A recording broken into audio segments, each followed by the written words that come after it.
கன்னி ராசி மற்றும் கன்னி லக்ன அன்பர்களுக்கு 2024-25 குரு பெயர்ச்சி யோகங்க, சரியான யோகம். கன்னி ராசி கன்னி லக்ன அன்பர்கள் போன 3 வருஷ காலமாக நிறைய கெட்ட பேர், ஒன்றுமே புரியலை, தலை தூக்க முடியல, எல்லா விதத்துலேயும் மைனஸ், எந்த ஒரு அப்லிஃப்ட்மெண்ட்டும் பெருசாக இல்லை அப்படின்னு வருத்தப்பட்டுட்டு இருந்தவங்களுக்கு எல்லாமே அபரிவிதமான சந்தோஷங்கள் காத்துட்ருக்கு. எந்த ரூபத்தில்னு பார்க்கலாம். ஏன் இந்த மாதிரி சொல்கிறோன்றதும் நான் சொல்கிறேன். ஏன்னா இது வரைக்கும் குரு பகவான் உங்களுடைய 8ஆம் வீட்டில் இருந்தார். இப்போது உங்களுடைய 9ஆம் வீட்டுக்கு வரார். அது மிகப்பெரிய யோகம் கொடுக்கக்கூடிய அமைப்பு. அவர் வர்றது ரிஷப ராசியில் வரார். அப்போ அந்த ரிஷப ராசின்றது சுக்கிரன், உங்களுடைய ராசிநாதன் புதன். புதனும் சுக்கிரனும் சூப்பராக நட்பு பெற்றவர்கள்.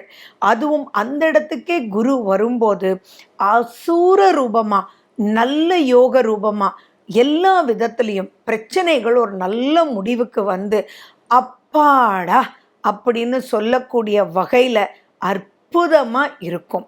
இந்த வருஷத்தை நீங்கள் உங்களுடைய கேலண்டரில் நோட் பண்ணக்கூடிய ஒரு வருஷமாக இருக்கும். அதாவது சந்தோஷத்தின் அடிப்படையில். சரி, அது எப்படின்னு பார்க்கலாம். அவர் 9ஆம் வீட்டில் ஸ்தான பலமும் சூப்பர், அவருடைய பார்வை பலமும் ரொம்ப ரொம்ப சூப்பர். ஃபர்ஸ்ட் பாயிண்ட் என்ன அப்படின்னா, நிறைய கன்னிராசி கன்னி லக்ன அன்பர்கள் பார்த்தீங்கன்னா நரம்பு சம்மந்தமான பிரச்சனை, உஷ்ண சம்மந்தமான பிரச்சனை, இஎன்டி சம்மந்தமான பிரச்சனை, சர்ஜரி, இது எல்லாம் நடந்தது. அவங்க எல்லாருக்குமே இப்போ அதுலேருந்து விமோச்சனங்கள் எல்லாமே, நரம்பு மண்டலம் கூட இப்போ வெடுக்குன்னு ஆகிடும். நீங்கள் ஜென்ரலாக யாரோ, அதாவது காய்கறி விற்கிறவங்க இதெல்லாம் சாப்பிடுங்கம்மா, நரம்புக்கு ரொம்ப நல்லது அப்படின்னு சொல்லுவாங்க. ஆட்டோமேட்டிக்காக அதெல்லாம் கேட்கும் உங்களுக்கு. அப்போது சிறிய அட்வைஸ் பெரிய பலன் அப்படின்றது இருக்கும். அதே மாதிரி உங்களுடைய 3ஆம் வீட்டை குரு பகவான் தன்னுடைய 7ஆம் பார்வையாக பார்க்கறது மிக மிக மிக பெரிய சிறப்பு. ஏன் இவ்வளவு இம்பார்ட்டன்ஸ் கொடுத்து சொல்கிறேன்னா, உங்களால் பல விஷயங்கள் ஃபேஸ் பண்ண முடியாமல் இருந்திருப்பீங்க, தைரியமே வந்திருக்காது. அதே மாதிரி உங்களுக்கு ரொம்ப நெகட்டிவாக ஒருத்தர் ப்ரொனவுன்ஸ் பண்ணிட்டு இருக்காங்க, அப்படியெல்லாம் நடந்திருக்க வாய்ப்பே இல்லை அப்படின்னு தெரியும். ஆனால் அது ப்ரூவ் பண்ண முடியாமல் இருக்கும். ஏன்னா உங்களை நம்ப வைத்தவர்கள் அவங்க சீக்ரெட் மெயின்டைன் பண்ணியிருப்பாங்க. அது உங்களுக்கு புரியும், ஆனால் அதை எடுத்து செய்கிறதுக்கு உண்டான தைரியம் வந்திருக்காது. சிம்பிளாக இது ஒரு எக்ஸாம்பிளோட சொன்னேன்னா, நீங்கள் ஒரு ஐடி ஃபீல்டில் ஒர்க் பண்ணிகிட்ருக்கீங்கன்னு வச்சுக்கோங்க. அங்கே ரொம்ப ஏதோ ஒரு தப்பு நடக்குது. அந்த தப்பு உங்களுக்கு தெரியுது, ஆனால் அதை எந்த ரூபத்துலேயுமே அவங்களையும் சரி செஞ்சு கொண்டு வரணும்னு நினைக்கிறீங்க. ஆனால் அது முடியாமல் உங்களுக்கு தான் கெட்ட பேர் வந்துட்டுருக்கோம். ஏன்னா நீங்கள் தான் அதெல்லாம் தப்பு பண்ணீங்கன்னு. இந்த மாதிரி ஒரு சூழ்நிலை, அது நீங்கள் தொழிலுக்கு போட்டுக்கோங்க, எஜுகேஷனுக்கு போட்டுக்கோங்க. இன்னும் படிக்கிற குழந்தைங்களுக்கு சிம்பிளாக சொல்லணும்னா, இன்னொரு பையன் பேசிகிட்டு இருப்பான், பேசாதடா அப்படின்னு சொல்ல போய் டீச்சர் உங்களை கூப்பிட்டு பனிஷ்மெண்ட் கொடுத்துருவாங்க. இதெல்லாம் நடந்துட்டு இருந்தது முதல்ல. ஆனால் மே 1ஆம் தேதிக்கு அப்புறம் பார்த்தீங்கன்னா உங்களுக்குள்ள நியாயமான தைரியம் வந்துடும். உங்களுடைய இளைய சகோதரி சகோதரர்களால் எக்கச்சக்கமான பிரச்சனை, அவங்களுக்கு நன்மை பண்ண போய் நீங்கள் மாட்டிட்டு இருப்பீங்க. ஏண்டா இது, எப்படா இதுலேருந்து விடுபடுவீங்க அப்படின்னு ரொம்பவே யோசிச்சுட்டு இருந்தவங்களுக்கெல்லாம் நீங்களே அந்த தப்பு பண்ணவங்கள, உங்கள் இளைய சகோதரி சகோதரர்கள் அவங்களுடைய பிரச்சனை, இதுக்கெல்லாம் நீங்களே கூப்பிட்டு வச்சு, பார் தப்பு உன்கிட்டையும் இருக்கு, நீ இப்படியெல்லாம் பண்ணக்கூடாது, உன்னால் நான் மாட்டிட்டு முழிக்கிறேன், நோ அப்படின்னு சொல்லக்கூடிய தைரியத்தையும் கொடுத்து. இந்த இடத்துல எக்ஸாம்பிள் சொல்லணும் அப்படின்னா, அந்த ஸ்டூடெண்ட் மிஸ்கிட்ட, மிஸ் நான் பேசவே இல்லை, இவங்க பேசிகிட்டு இருந்தாங்க, நான் பேசாதடா, ரொம்ப டிஸ்டர்பன்ஸாக இருக்குது, கிளாஸ் நடக்கிறதே கேட்கல அப்படின்னு சொல்கிற காலகட்டத்தில் தான் நீங்கள் என்ன கூப்பிட்டுட்டீங்க மேடம், வேணா நீங்கள் கேட்டு பாருங்கள், அவங்க 2 பேரும் தான் ஏதோ பண்ணிகிட்டே இருக்காங்க அப்படின்னு போட்டு கொடுக்கறது கிடையாது. அந்த இடத்துல அவனுக்கு புரியாததை அவன் கேட்டுட்டு இருந்தான், ஆனால் அது எனக்கு டிஸ்டர்பன்ஸாக இருந்தது. ஸோ அவங்க டவுட்டையும் நீங்கள் கிளியர் பண்ணிட்டீங்கன்னா இது நடக்காதுன்னு சொல்லி நல் வழியில் உங்களுக்கு டிஸ்டர்ப் பண்ணவங்களுக்கும் நீங்கள் கரெக்ட் பண்ணிடுவீங்க. நீங்களும் எந்த பிரச்சனைக்குள்ளே மாட்டாமல் தெளிவாக இதிலிருந்து வெளியில் வந்துடுவீங்க.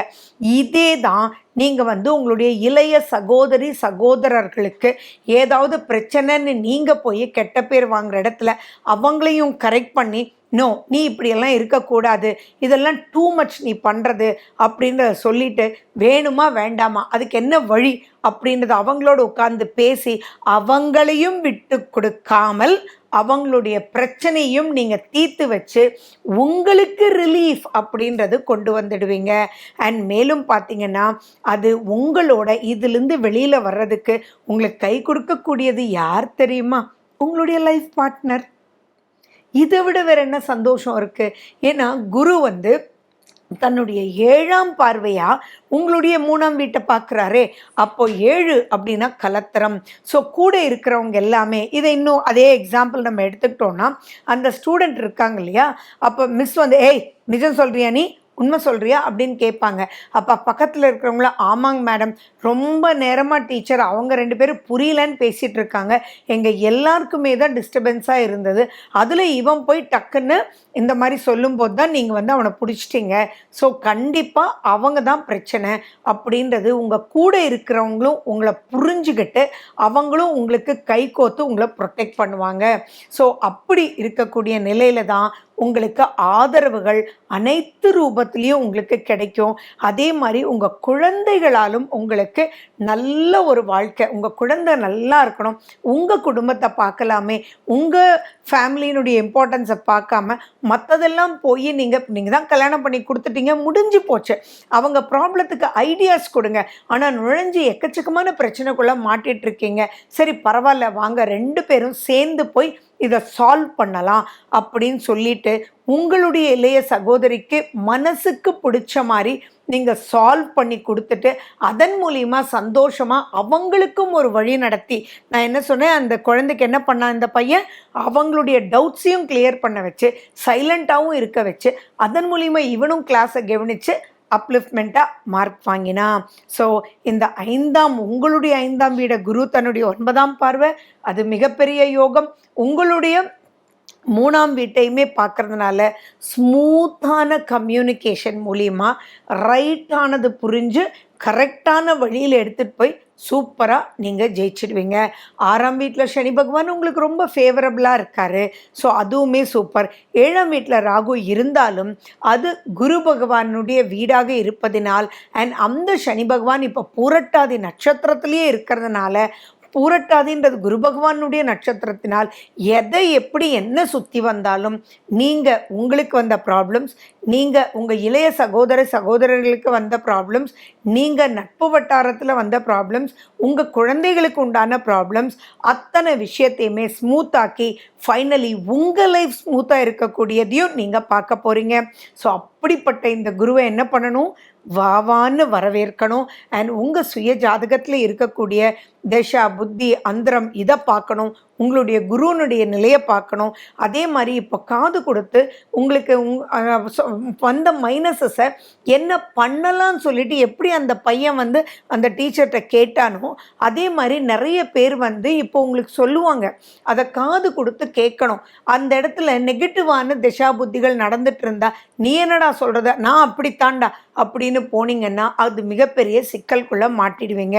ஸோ ஸ்மூத்தாக முடியறதுக்கு உண்டான வழிகள் என்னவோ அந்த வழி கண்ணில் தெரியும், அதை கைப்பிடிச்சு உங்களை தூக்கி விடுறதுக்கு குரு இருப்பார். நீங்கள் பண்ண வேண்டியதான் அந்த கையை நீங்கள் பிடிச்சிக்க வேண்டியதுதான்.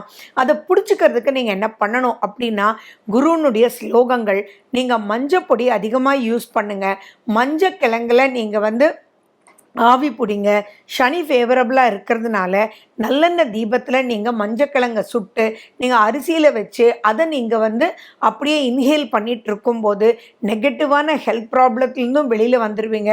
பிரெயின் நல்லா ஆக்டிவேட் ஆகும், ஆக்சிஜன் நல்லா கிடைக்கும்.